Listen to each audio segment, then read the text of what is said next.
All right, welcome everybody. We're going to get started in just a couple minutes. I'm just going to stall for another minute or two to see who else shows up. We'll start by 5 after at the latest.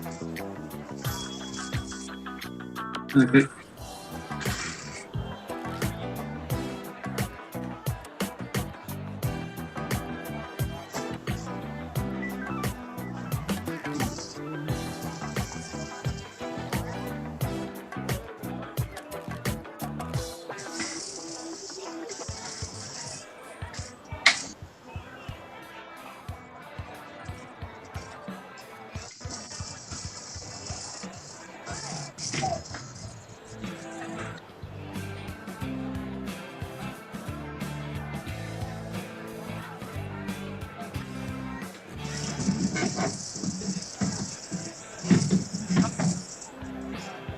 I saw the LE, but I didn't realize it was Leon. How you doing, man? What's up, Leon? Good to see you, man.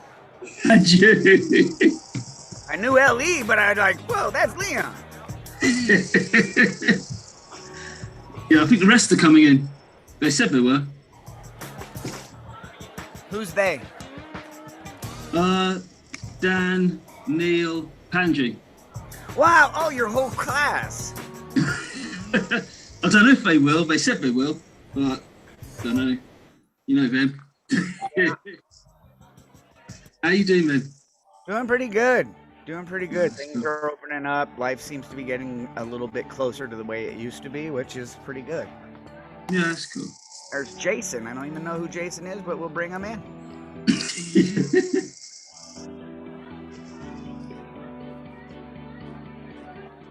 What's up, Jason? You broadcasting from the car today? Yes, I am. All right. Did you want to do some time today? I did. Thank you. Yeah, no problem. We're going to wait another minute or two before we get started just to see if there's a couple other stragglers that come on up. Yeah, no worries. Thank you. Where are you from, Jason? I live down in Irvine. Oh, all right.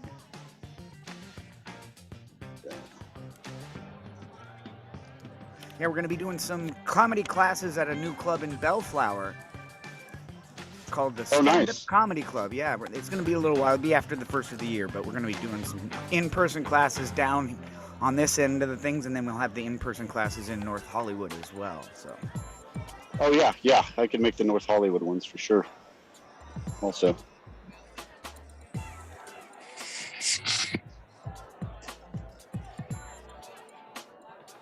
Hey, Kevin. What's up, Alan? How you doing, sir? How do I send you my opening?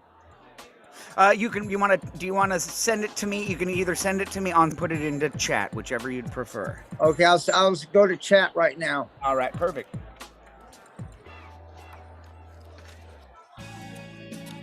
All right, guys, we're going to do 5 minutes total. You can do less if you want, but the total time is 5 minutes. At 4 minutes, I'm going to go ahead and hold up the 1 minute. Whoops, I don't have my camera on, so you're not going to see anything I'm holding up. There we go. I'll hold up my 1 minute left, and at the end of that minute, I'll turn the sign around and I'll say that's your time. At that point, go ahead and wrap up your show. You don't have to panic. You don't have to freak out. You can say goodbye nicely. You don't have to say, that's my time. All right, and Alan's getting me his intro. He's got an intro. If you have an intro, if you have a way you'd like to be introduced. Oh, look, we got Kareem here, too.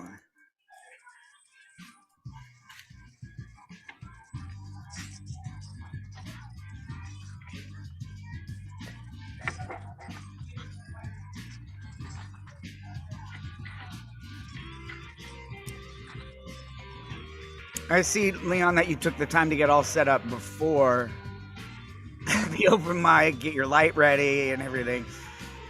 My light in here is really dark. I don't know what's going on. I had to get another light just now. What's happening, Kareem? Is that how you say your name, Kareem? Can you hear me? Yeah. Where you broadcasting from today? I am from Lebanon, all the way in the Middle East. Yep. That's cool. You're our first Lebanese to be in our open mic. Oh, that's awesome. We're slowly invading the whole world. Oh, yeah. That's awesome. All right, so everybody, we're going to do 5 minutes. 4 minutes, I'll show you the 1 minute sign. That's the deal. Alan, did you get a chance to...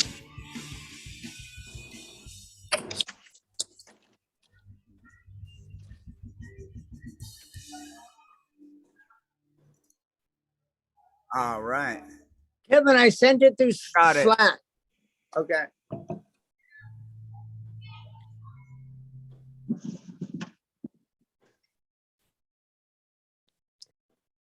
All right. So here's what we're gonna do. The order is gonna go Alan, Leon, Jason, and Kareem. All right, it's going to be a fantastic show. We're streaming all over the internet right now. There are people in a country that we can't even pronounce the name of, and they're watching it this very second. So let's go ahead and get this thing started.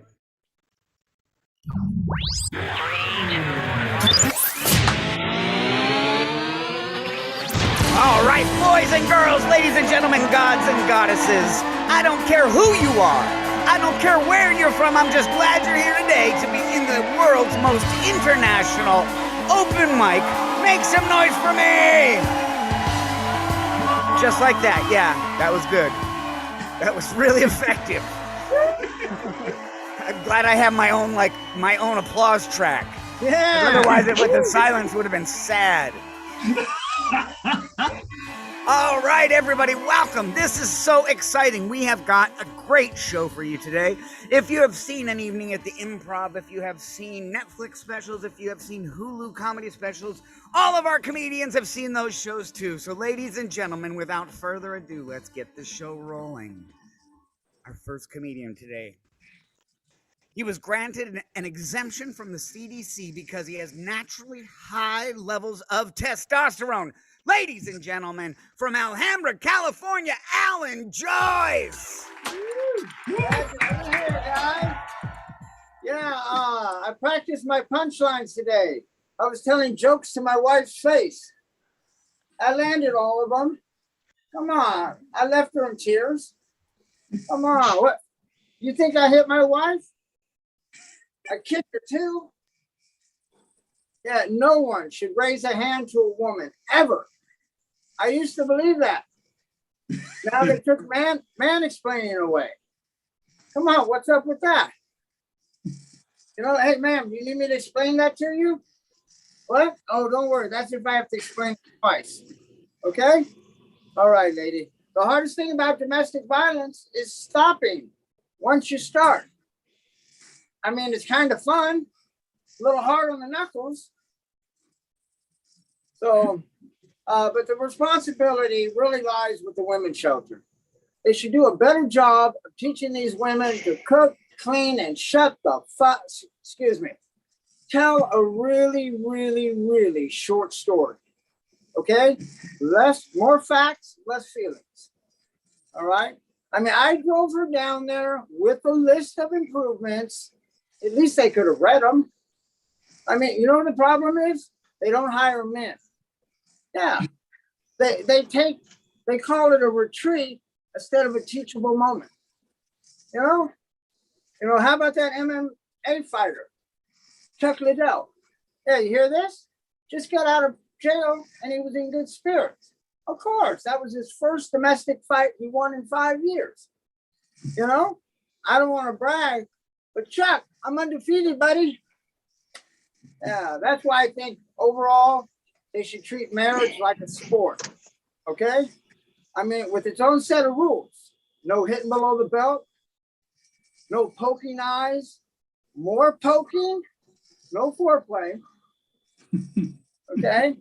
I mean, come on. You know, and to death do us part, that just encourages homicide. Okay? So the other day, I'm watching a fight all alone while my wife was at a retreat. You know, it was a man beating up a woman under the pretense that he was transgender. I mean, that left me with a bittersweet feeling. Bitter because I'm just now finding out about this, and sweet because now I can get paid. I've been giving this shit away for free. You know, all I need is a good trainer, promoter, and I could be in the ring tomorrow with a couple of estrogen shots kicking the shit out of you, lady. Yeah. All right. So I'm going to leave you with one more. You know, those are the shots that should actually be mandated, are those estrogen ones. But what do me and Chucky have in common? We both clean our hands or keep our hands soft and clean with cocoa butter makeup remover. All right, that's it. I'm out. Ladies and gentlemen, Alan Joyce. He's going to be performing at the Women's Shelter next Friday.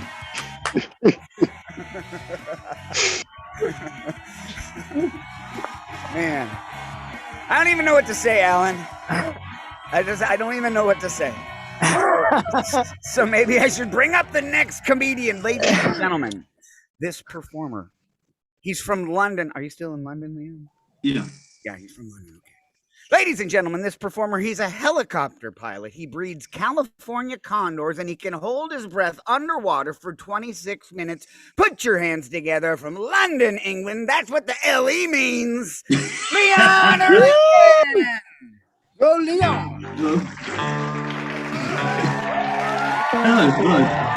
I don't know if it's morning or afternoon over there, so happy day to you. It's good to be here. It's great being here. I haven't really been doing any live stand-up yet. I've been kind of doing a lot of Zoom stuff. But I've recently just moved out of East London. I've just moved to a village.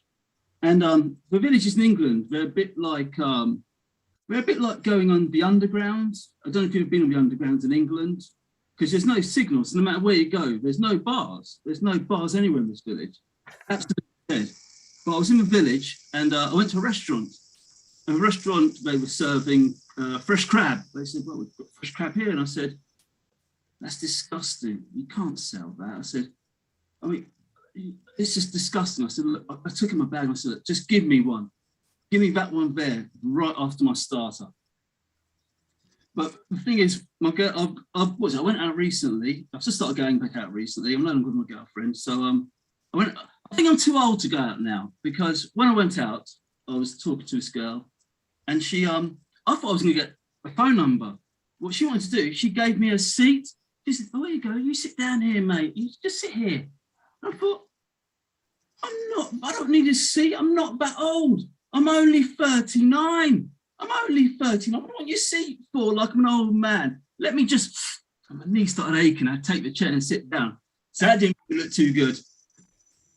But one of the things we've got driving back to London from a village is when you drive back to London, you kind of see different things. I mean, like I said, I don't know if you guys have been there, but you guys have been in cities. When you drive back, it's very vibrant. There's a lot of taxis, and there's a lot of big cars with dents in the side. It's like seeing the Jaws theme. It's like bump, bump, bump, bump, bump, bump, bump, bump, bump, bump, bump, bump, bump, bump. Then you get a taxi coming straight up behind you. Da-da-da! You think, bugger me. Anyway, I lost it there. Where was that? That was it. I was talking about cars, London, the Jaws theme. Jaws eats people. That was it, my dad. So anyway, my dad, me and my brother were talking, we're reminiscing over my dad. He's gone now. He's gone to Jamaica. So he literally just left us. He figured, I've made my money. See ya. Even though he made it in shares, he thought he shouldn't give us any, which is a bit ironic. But one of the things about my dad is my dad was one of these people who brought us up with cliches. All the time it was cliches, sayings, the back of his hand, but that was his kind of where he was. But he also had weird sayings. I mean, I wish I could go back in time and talk to him about these strange sayings. One of his favourite sayings, what he used to say to me was, a stitch in time saves Fred. And I thought, huh? I went to school and said that. I got ridiculed for a week by the teachers. So anyway, the other sayings he said, one of the other sayings he said was, he'd wait for me to climb a tree, for example. And when I got up there, he'd come outside and he'd say, Michael, David, Marcus, none of those people lived with us. I don't know who the hell they were. I said, Leon? Yeah, Leon.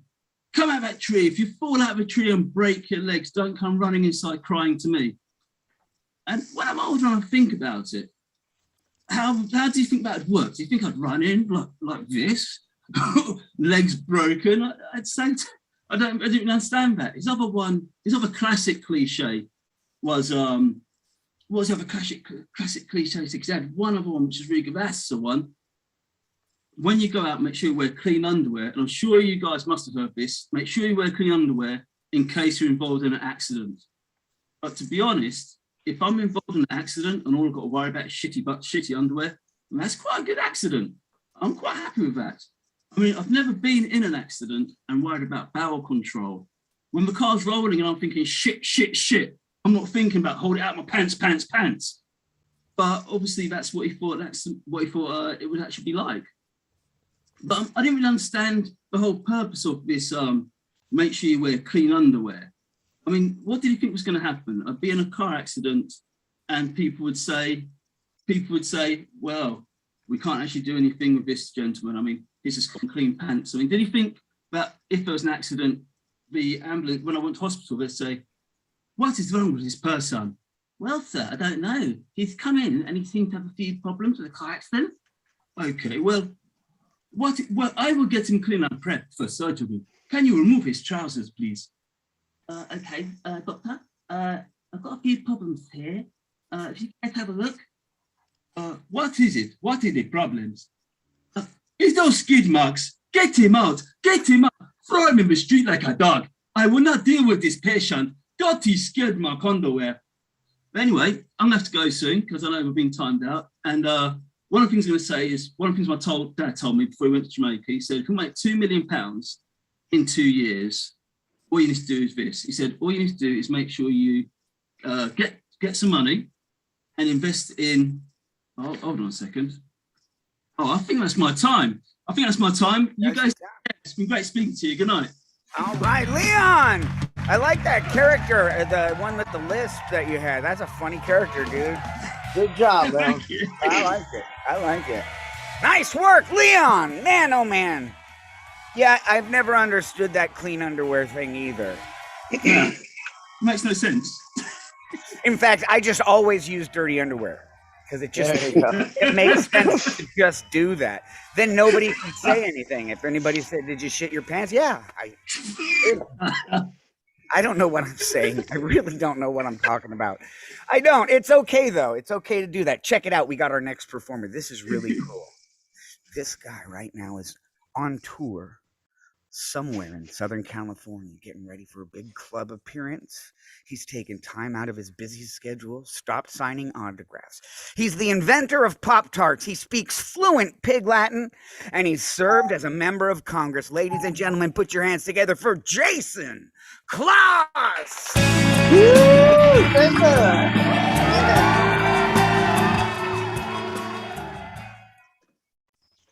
You guys ever seen your parents fucking? Not having sex, but fucking. I walked in on my dad once just railing my mom in the living room, right where I'd been playing Operation hours earlier. And yes, my mom's nose did turn red when my dad pulled the bone out. My dad says it's why I started comedy. My therapist says it's why I married my mother. So now I've got this fetish for getting caught, right? My wife has walked in on me masturbating more times than she's caught me picking my nose. But the worst is when she catches me doing both at the same time. In fact, it's awkward when she comes into a room and I'm not masturbating. She's like, "You want to get your dick out so we can have this conversation?" Caught my wife masturbating the other day. Did not like that experience. I thought I'd be pretty pumped up about it, but I was actually pretty pissed because when I masturbate, it means my wife doesn't want to have sex with me. But when my wife masturbates, it means my wife doesn't want to have sex with me. I hate to say it, but my wife will have sex for drugs. She ran out of her ZzzQuil a while back, had to hit me up for an Ambien. So I gave her the first one for free. But the next one, well, that one cost her. Eventually, I just started dumping out her ZzzQuil so I could start having sex again. Been having to watch a lot of porn lately. Thinking about hiring a personal porn assistant just to curate the videos for me. I get lost on Pornhub like my wife gets lost on the Hallmark Channel. An hour goes by and neither of us has picked anything. Then we finally settle on a tearjerker we've seen before. Wife found a porn charge on her account recently. Said she'd leave me if I was paying for porn. I said, "Honey, I'm the kind of guy who walks miles to park for free. What kind of porn do you think I watch?" Now, I'm about 50% sure it wasn't me at this point, but I decide to roll the dice and I say, "Go ahead, call the bank. I've got nothing to hide but my browser history." The look on my wife's face when Barb from customer service told her the charge came from her card and not mine is the only anniversary present I'll ever need again. So I took my wife by the hand, looked her in the eye, and I said, "Babe, if you are paying for porn, I would never leave you, but I am going to need that login info." Thanks. I've been Jason. You've been you. Jason! Thank you for sharing with us. That was great. Good job, Jason. Shoot, I wish my wife had some kind of medication I could try to take her off of for some sex. It doesn't really work out like that around here. I got to get my wife an illness first. If she just heard that, if she's in another room and heard it, I'm in a lot of trouble. I have one of those wives that, you know, that she doesn't, in fact, when she talks, you don't know what's going on. But when she looks at me a certain way, she can look at me a certain way, and I know I'm in trouble, which is fine if I can talk about it. But if it's like at a family function, you know, family reunion type of thing, and she shoots me that look, it's like, oh shit, I've got 3 hours until I get to know why I'm in trouble. It's miserable. It's all good. Oh, check it out. We got the coolest thing in the show right now, closing our show. Our first Lebanese comedian. He's the ghostwriter for Nostradamus. He traveled the world on a piece of driftwood, and he makes gunpowder from bat guano. Ladies and gentlemen, put your hands together for Kareem!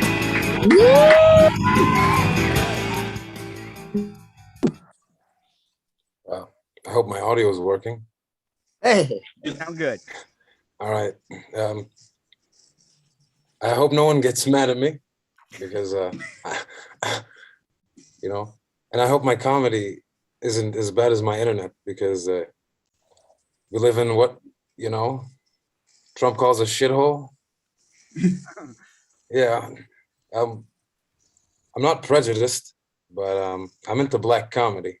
In fact, I stole most of my jokes. Yeah.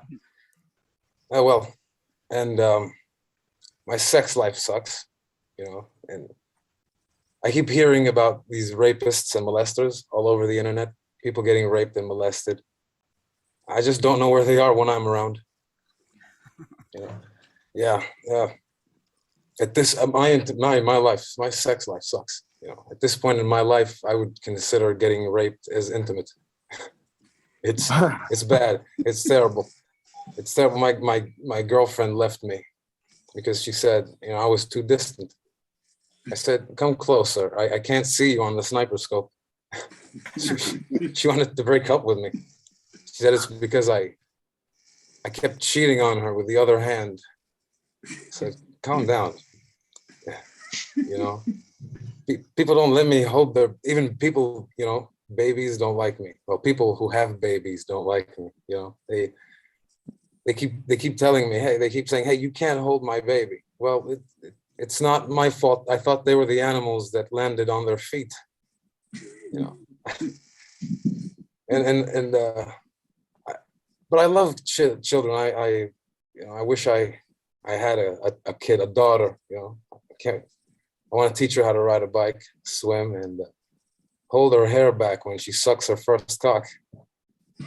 And yeah, but I don't think anyone's gonna let me have a baby because I've weird friends. My friend I think he's really weird. There's some red flags. He said to me, hey man, you wanna go pick up some sluts? I said, sure. He took me to the Children's Cancer Center. He said, come on, man, what's the matter with you? And recently I went to prison for opening a deli. You know, it's a little mom and pop shop. Apparently grandma's cold cuts shouldn't come from grandma's dead corpse. Oh. Yeah. People keep telling me, stop making cancer jokes. I said, hey, don't worry. It'll grow on you. Yeah. One of my woman friends died of breast cancer not too long ago because, I don't know, she got sick. It is Breast Cancer Awareness Month as well. Yeah. And they kicked me out of the funeral for being indecent. if you're gonna put her on the ground forever in 5 minutes, why can't I put my cock inside her for a few seconds? Oh yeah. That's how long. That's how long I need. A few seconds. Yeah. But my girlfriend, she's a huge slut. When I got her a birthday cake, I said, "Go ahead, blow your candles." She burnt her lips. I said, "Come on, come on." My sister doesn't like me. One time she said, "Hey, mom and dad don't like you." I said, "Hold up. You're my younger sister. After I was born, they thought it was a good idea to have another kid. After you were born, we got a dog. Oh. So calm down." My dad hates me. My dad hates me. He doesn't like me. He said, "No matter what you do or who you are, you'll always be something that came out of my dick." I said, "Dad, your dick has delivered more than your mouth ever will." Calm down, Dad. You're just mad at me for nothing. I used to volunteer at a cancer center. Speaking of cancer, it's Cancer Awareness Month. I know I should have said this joke before, but I like to help kids. I like to help kids with cancer. They fired me because they disagreed that a penis isn't the worst thing to grow inside of them. Ooh. Yeah, I didn't get that. It was odd. Well, I don't think I have any jokes left. So. All right, ladies and gentlemen, Kareem from Lebanon. We had some controversial subjects today. Man, oh man. This place has some really interesting things. You can only get this kind of comedy. This special show only happened here today. That's what's so cool about it. It only happens. It will never be replicated. Maybe for good reason. I don't know. All right, check it out. Let's talk about what we learned today. All right, we had a show. It was an open mic. We learned about punchlines in the wife's face. And the hardest thing about domestic violence is stopping. We learned about a village with no bars, and 39 is not old, but sometimes you just need a damn seat. And don't worry about bowel control if you have an accident. That's the fact that you shit your pants is not the problem. You just got in an accident. All right? We also learned that you can get a red nose when you pull the bone out. I like that. And you got to get your dick out so we can continue the conversation and sex for ZzzQuil. And we learned about cancer jobs that grow on you. And we learned about holding your daughter's hair back while she sucks cock. It only happens here, right here, the Greg Dean stand-up comedy. No censorship here, boss. Woo! All right, let's have a round of applause. We had Alan, Leon, Jason, and Kareem. We'll see you. If you haven't checked out the website, please do. Look up Greg Dean stand-up comedy. We got classes coming up really, really soon. All this and more, it's on the web. We'll see you there. Ladies and gentlemen, that concludes our show. This is the Tuesday Open Mic. Bye-bye.